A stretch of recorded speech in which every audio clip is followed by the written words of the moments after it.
Hello friends, welcome to my YouTube channel স্বপ্নের ফেরিওয়ালা। ঐতিহাসিক প্রাণের শহর বর্ধমান। এই শহরের আনাচে কানাচে রয়েছে ঐতিহাসিক নানা কাহিনী। কথায় বলে, শাকের সেরা পুঁই, মাছের সেরা রুই, কলার সেরা বর্ধমান, জেলার সেরা পূর্ব বর্ধমান। ভ্রমণ পিপাসু মানুষ পুজোর ছুটি বা উইকেন্ডে আপনার কাছাকাছি কোথাও ঘুরে আসতে চাইছেন, তাহলে ঘুরে আসতে পারেন বর্ধমান শহরের কিছু ঐতিহাসিক দর্শনীয় স্থান। এই শহর কলকাতা থেকে মাত্র 100 কিলোমিটার দূরে। বর্ধমান স্টেশনে নেমে আপনি এই শহরে পৌঁছে যাবেন।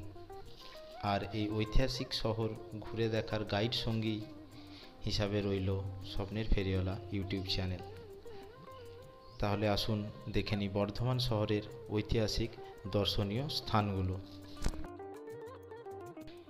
এই চ্যানেলে যারা নতুন ভিজিট করছেন, চ্যানেলটি এখনও সাবস্ক্রাইব করেননি, তারা চ্যানেলটি সাবস্ক্রাইব করে পাশে থাকা বেল আইকনটি প্রেস করে নোটিফিকেশন অল সিলেক্ট করে রাখুন সব ভিডিও সবার আগে দেখতে।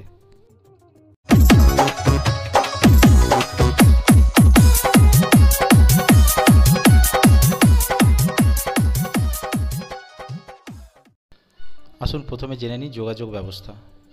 বর্ধমান শহরে আসতে হলে বর্ধমান রেলওয়ে স্টেশনে নামতে হবে আপনাকে, অথবা শহরের দুই প্রান্তে দুটি বাস স্ট্যান্ড রয়েছে, একটি আলিশাই পূর্বাশা ও নবাবহাটের কাছে উত্তরা বাস স্ট্যান্ড। এখান থেকেও যাওয়া যাবে। কলকাতা থেকে দূরত্ব এই শহরের প্রায় 100 কিলোমিটার। কলকাতা বর্ধমান বাসও আসতে পারেন। থাকা ও খাওয়ার ব্যবস্থা। বর্ধমান রেলওয়ে স্টেশন বা বাস স্ট্যান্ডের কাছাকাছি থাকা বা খাওয়ার জন্য অনেক হোটেল, লজ, গেস্ট হাউস পেয়ে যাবেন খুবই কম খরচে। দর্শনীয় স্থানগুলি কিভাবে যাবেন? থাকা ও খাওয়ার ব্যবস্থা হয়ে যাওয়ার পর বর্ধমান রেলওয়ে স্টেশন বা পূর্বাশা ও উত্তরা বাস স্ট্যান্ড থেকে আপনি টোটো, বাস, ট্যাক্সি, ক্যাব পেয়ে যাবেন, বা নিজের গাড়ি থাকলেও হবে, এবং এখান থেকে আপনি প্রত্যেকটি দর্শনীয় স্থানগুলিতে যেতে পারবেন। এবং একটি দর্শনীয় স্থান থেকে অন্য দর্শনীয় স্থান অবধি যাওয়ার জন্য টোটো, বাস, ক্যাব, ট্যাক্সি ইত্যাদি পেয়ে যাবেন। কার্জন গেট বা বিজয় তোরণ। এটি বর্ধমান শহরের ঐতিহাসিক স্মৃতি। শহরের প্রাণকেন্দ্রে অবস্থিত একটি গেট বা তোরণ কার্জন গেট বা অপর নাম বিজয় তোরণ নামে পরিচিত। ব্রিটিশ শাসনকালে 1904 খ্রিস্টাব্দে লর্ড কার্জন এবং লেডি কার্জন একসময় বর্ধমান শহরে আসেন। উক্ত ব্যক্তিদের সম্মান জানাতে মহারাজ বিজয়চাঁদ মহাতাব মহাশয় এই তোরণ বা গেটটি তৈরি করেন এবং তার নাম হয় কার্জন গেট বা বিজয় তোরণ। শ্রী গুরু নানক গুরুদুয়ার। শোনা যায় যে শিখ গুরু গুরু নানক এক সময় বর্ধমানে এসেছিলেন। ওনার স্মৃতির উদ্দেশ্যে তৈরি করা হয় গুরুদুয়ার। এটি বর্ধমান রেলওয়ে স্টেশনের খুব কাছেই অবস্থিত। Bardhaman Bansagopal town hall. এটি বংশগোপালের স্মৃতির উদ্দেশ্যে স্থাপন করা হয়, যা ইতালীয় স্থাপত্যের নিদর্শন হিসাবে দেখা যায় এই টাউন হল। এই বংশগোপাল বর্ধমান রাজপরিবারের আত্মীয় ছিলেন। এই টাউন হল বর্ধমান শহরের কার্জন গেটের সন্নিকট অবস্থিত। দেবী সর্বমঙ্গলা মায়ের মন্দির। বর্ধমান শহরের সর্বমঙ্গলা পাড়ায় অবস্থিত মা সর্বমঙ্গলার মন্দির। এটি বর্ধমানের অধিষ্ঠাত্রী দেবী মা সর্বমঙ্গলা। এই মন্দিরে বিভিন্ন প্রান্ত থেকে মানুষ নানা মনোবাসনা নিয়ে দেবীর কাছে পুজো দিতে ও ভোগ নিতে আসেন। মহারাজ মহাতাব চাঁদ এই মন্দির তৈরি করেন। এখানে দেবীর কোষ্ঠী পাথরের মূর্তি প্রতিষ্ঠিত রয়েছে।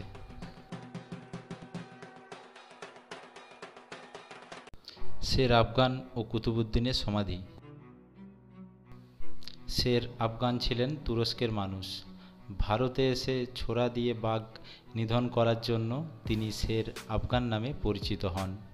সম্রাট আকবর একসময় এনাকে বর্ধমানের শাসক করে বর্ধমানে পাঠান এবং পরবর্তীকালে তার বিবাহ হয় তুরস্কের সুন্দরী মেহেরুন্নিসার সাথে, যিনি ভারতের ইতিহাসে নূরজাহান নামে খ্যাত। পরবর্তীকালে শের আফগান বিদ্রোহী হয়ে ওঠেন। তখন সম্রাট জাহাঙ্গীর বাংলার সুবেদার কুতুবউদ্দিনকে বিদ্রোহ দমনের আদেশ দেন এবং পরবর্তীতে যুদ্ধ বাধে। মানিকডাঙ্গার যুদ্ধে মারা যান দুজনেই এবং এই দুজনকে সমাধি দেয়া হয়। সেই থেকে এই সমাধি শের আফগান ও কুতুবউদ্দিনের সমাধি নামেই খ্যাত। বর্ধমান শহরের ময়ূরমহলের কাছে এই সমাধি অবস্থিত। বর্ধমান রাজবাড়ি এটি একটি ঐতিহাসিক স্থান। বর্ধমান শহরের বড়বাজার সংলগ্ন এলাকায় রাজবাড়ি স্থাপন হয় মহারাজ মহাতাব চাঁদের আমলে। বর্তমানে রাজবাড়ির অনেকাংশেই শিক্ষা প্রতিষ্ঠান রয়েছে, আর বর্ধমানের বুকে রাজা মহারাজাদের স্মৃতি বহন করে দাঁড়িয়ে আছে এই রাজবাড়ি। বর্ধমান কোর্ট কার্জন গেটের উল্টো দিকের পথে গেলেই দেখতে পাওয়া যায় এই জেলা আদালত। এটি দেওয়ানি ও ফৌজদারি আদালত। এখানেই বর্ধমান জেলার সদর দপ্তর ও প্রশাসনিক বিভাগগুলি অবস্থিত। এখানে বিচার, মামলা ও কোর্ট সংক্রান্ত কাজ হয়। কৃষ্ণসায়র ইকো পার্ক রাজবাড়ির অনতি দূরে গোলাপবাগ বাস স্ট্যান্ডের কাছেই এই কৃষ্ণসায়র ইকো পার্ক। রাজ আমলে দুর্ভিক্ষের সময় প্রজাদের কাজ দেবার উদ্দেশ্যে একটি জলাশয় খনন করা হয়, যেটি কৃষ্ণসায়র ইকো পার্কের ভেতরে অবস্থিত। পরবর্তীতে প্রশাসনিক উদ্যোগে এখানে একটি পরিবেশ উদ্যান গড়ে ওঠে, যার নাম কৃষ্ণসায়র ইকো পার্ক। এখানে একটি বড় জলাশয় রয়েছে এবং এখানে মাছ চাষ করা হয়। বাচ্চাদের খেলার জায়গা, সাজানো বাগান, পক্ষীরালয় ও বোটিংয়ের ব্যবস্থাও রয়েছে। এখানে নির্দিষ্ট অর্থে টিকিট কেটে প্রবেশ করতে হয়।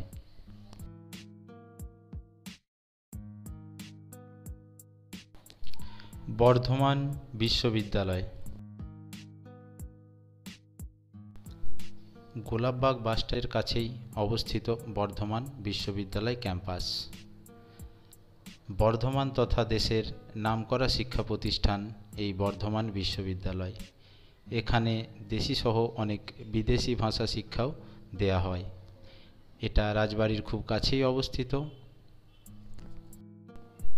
দেশ বিদেশের অনেক শিক্ষার্থী শিক্ষার্জনের জন্য এখানে আসেন। ইউনিভার্সিটির পাশেই রয়েছে হোস্টেল বা ছাত্রছাত্রীদের থাকার ব্যবস্থা। বর্ধমান সায়েন্স সেন্টার অর্থাৎ বিজ্ঞান কেন্দ্র। বর্ধমান সায়েন্স সেন্টার গোলাপবাগের খুব কাছেই। অন্যান্য বিখ্যাত সায়েন্স সেন্টারের মতো বর্ধমান বিশ্ববিদ্যালয়ের নিজস্ব সায়েন্স সেন্টার হলো বর্ধমান বিজ্ঞান কেন্দ্র। এখানে বিজ্ঞান ভিত্তিক নানা বিষয়ের প্রদর্শনী করা হয়। এছাড়াও এখানে কৃষিকাজ সংক্রান্ত আলোচনা ও প্রশিক্ষণ ব্যবস্থাও করা হয়।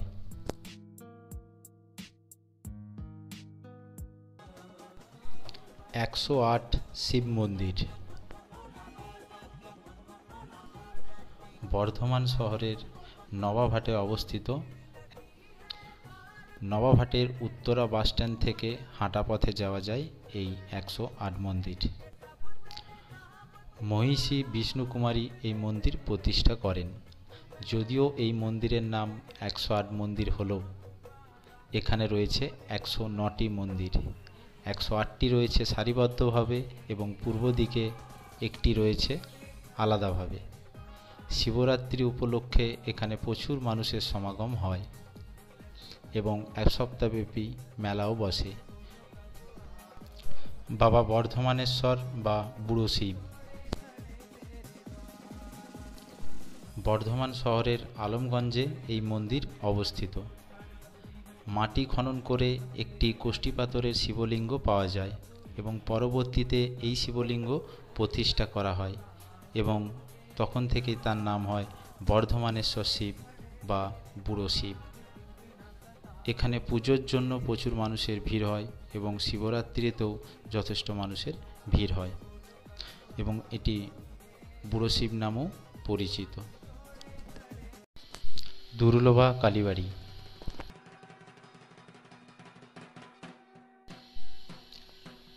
বর্ধমান শহরের নবাবহাট বাসস্ট্যান্ডের কাছেই লাকুড্ডিতে অবস্থিত দুর্লভা কালী মন্দির। আধ্যাত্মিক পরিবেশে অবস্থিত এই মন্দিরটি সাধক দুর্লভ ভট্টাচার্য প্রতিষ্ঠা করেন।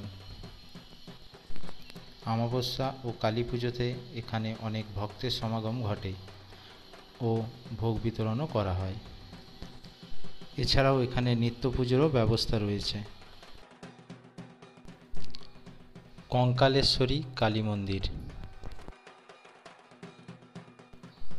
বর্ধমান শহরের কাছেই অবস্থিত কাঞ্চননগর, ঠিক তার পাশেই অবস্থিত দামোদর নদী। দামোদরের বন্যায় ভেসে ওঠে দেবী চামুণ্ডার কোষ্ঠী পাথরের মূর্তি, পরে তা প্রতিষ্ঠিত করা হয়। বর্তমানে স্থানীয় উদ্যোগে খুব সুন্দরভাবে সাজানো রয়েছে এই মন্দির। পাশেই ছোট্ট একটি মাঠ ও পার্ক রয়েছে। কালী পুজো, অমাবস্যা ও উৎসবের সময় প্রচুর ভিড় হয় এখানে। উৎসব কমিটি থেকে প্রতি বছর এখানে কাঞ্চন উৎসব অনুষ্ঠিত করা হয়। এই মন্দির মাঠে টলিউড, বলিউড সহ নানা স্থানের অনেক শিল্পী অনুষ্ঠান করতে আসে এখানে। এই কাঞ্চননগরে রয়েছে পদকর্তা গোবিন্দ দাসের জন্মভিটে। প্রতি বছর এখানে দোলের সময় গোবিন্দ দাসের জন্ম উৎসব পালন করা হয় খুব সমারোহে। সদরঘাট পার্ক ও কৃষক সেতু।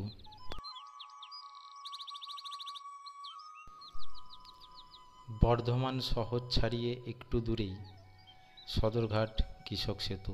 শহরের কোলাহল ব্যস্ততা থেকে শান্ত নিরিবিলি পরিবেশে দামোদরের কোলে ঘুরে আসতে চাইলে আসতে পারেন এখানে।